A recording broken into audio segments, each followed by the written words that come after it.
आणि या सगळ्या सविस्तर घडामोडी आपण जाणून घेत राहू। आता घेऊयात बातम्यांचा महाफास्ट आढावा।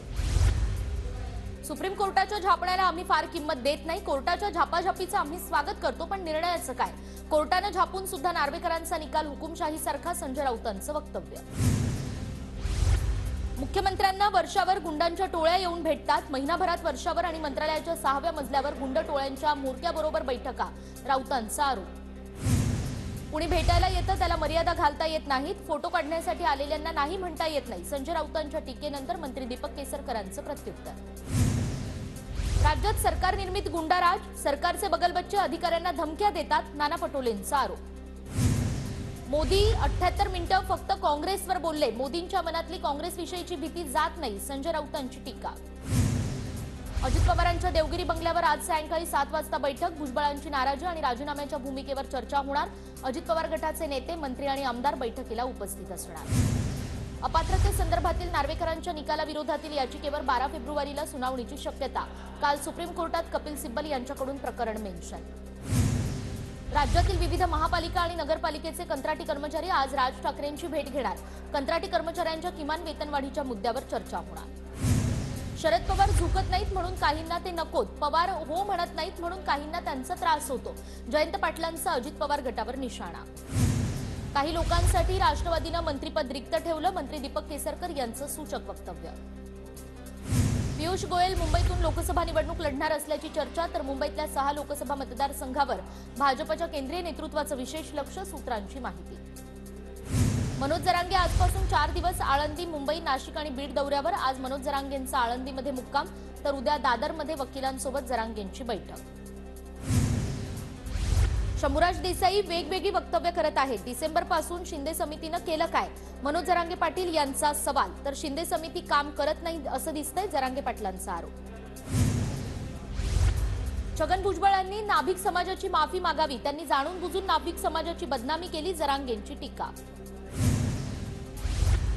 भुजबळांनी नाभिक समाजाचा अपमान केलेला नाही, नाभिक समाजाची माफी मागण्याचा प्रश्नच येत नाही, बबनराव तायवाडे यांचं जरांगे पाटलांना प्रत्युत्तर। मराठा आरक्षणासंदर्भात अधिसूचनेविरोधातील याचिकेनंतर कोर्टात कॅव्हेट दाखल। मराठा समन्वयक गंगाधर काळकुटेंकडून एकाच वेळी 4 ठिकाणी कॅव्हेट दाखल। सगळे सोयरेबाबत काही निर्णय घेण्यापूर्वी अवगत करण्याची विनंती। आपच्या वरिष्ठ नेत्यांच्या घरी ईडीकडून छापेमारी, आपच्या पत्रकार परिषदेपूर्वी ईडीची छापेमारी, सूत्रांची माहिती। भंडारा गोंदिया लोकसभेची जागा काँग्रेसच जिंकणार। भंडारा गोंदियामध्ये मोदी उभे राहिले तरी त्यांचा पराभव होईल, नाना पटोलेंचं वक्तव्य। देशात इंडिया आघाडीचं सरकार आल्यास जातनिहाय जनगणना करणार, आरक्षणावरील 50% मर्यादाही हटवणार। झारखंडमध्ये राहुल गांधींचं जनतेला आश्वासन। कल्याणपूर्वमध्ये शिवसेना शिंदे गटाकडून बॅनरबाजी, शहर प्रमुख महेश गायकवाड यांच्या समर्थनात बॅनर लागले, तर गोळीबाराचा निषेधही व्यक्त करण्यात आला। अजित पवार गटाकडून आव्हाडांना च्यवनप्राशची भेट, बुद्धिवर्धक च्यवनप्राश पाठवून आव्हाडांचा निषेध। सोलापुरातील राष्ट्रवादी युवक काँग्रेसकडून आव्हाडांच्या वक्तव्याविरोधात आंदोलन। मालेगावचा मिनी पाकिस्तान उल्लेख केल्यानं नितेश राणेंना नोटीस, माजी आमदार आसिफ शेख, समाजवादीच्या नेत्या शाने हिंद यांच्याकडून नोटीस। मालेगावकरांची माफी मागावी अन्यथा खटला दाखल करणार, नितेश राणेंना पाठवलेल्या नोटीसमधून इशारा। रविकांत तुपकरांचा जामीन रद्द करण्याची बुलढाणा पोलिसांची मागणी, बुलढाणा पोलिसांचा अतिरिक्त जिल्हा सत्र न्यायालयामध्ये अर्ज, तुपकरांची तुरुंगात रवानगी करण्याची पोलिसांची मागणी। छत्रपती संभाजीनगरमधील अजित पवार गटाचे नेते दत्ता गोरडे ठाकरे गटात जाणार, आज दुपारी मातोश्रीवर गोरडेंचा पक्षप्रवेश। बांगलादेशनं आयात शुल्क लावल्यानं द्राक्षांचे दर कोसळले, निफाडमध्ये द्राक्षांची 20 ते 25 रुपयांना विक्री, 40 ते 50 रुपये दरावरून 20 ते 25 रुपयांवर दर कोसळले।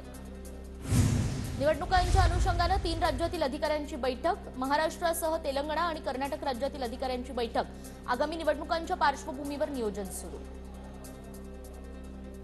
गंधर्व नाट्य संगीत 2024 स्पर्धेचं पारितोषिक वितरण संपन्न, भरतनाट्यम संशोधन मंदिर आणि लायन्स क्लब ऑफ पुणे यांच्याकडून नाट्यसंगीत स्पर्धेचं आयोजन। बुलढाण्याच्या पळशी सुपोमध्ये श्री संत सुपोजी महाराज मंदिराच्या यात्रेत भाविकांची अलोट गर्दी, विविध कार्यक्रमांनी यात्रा उत्सव संपन्न। फलकावर अजूनही औरंगाबाद नाव, येवला नाशिक महामार्गावरील दिशादर्शक फलक, सार्वजनिक बांधकाम विभागाचं दुर्लक्ष।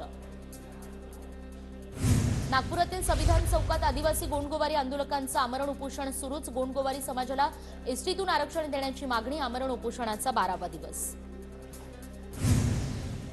जळगावच्या चाळीसगावमध्ये रस्त्यावर एसटी बस बंद पडल्यानं विद्यार्थ्यांचा धक्का। बस अचानक बंद पडल्यानं शहरात वाहतूक कोंडी। राज्य परिवहन मंडळाचा ढिसाळ कारभार समोर। नागपुरात पोलीस उपनिरीक्षकाची गळफास लावून आत्महत्या। मानसिक तणावातून 34 वर्षीय पोलीस उपनिरीक्षकानं जीवन संपवल्याची प्राथमिक माहिती।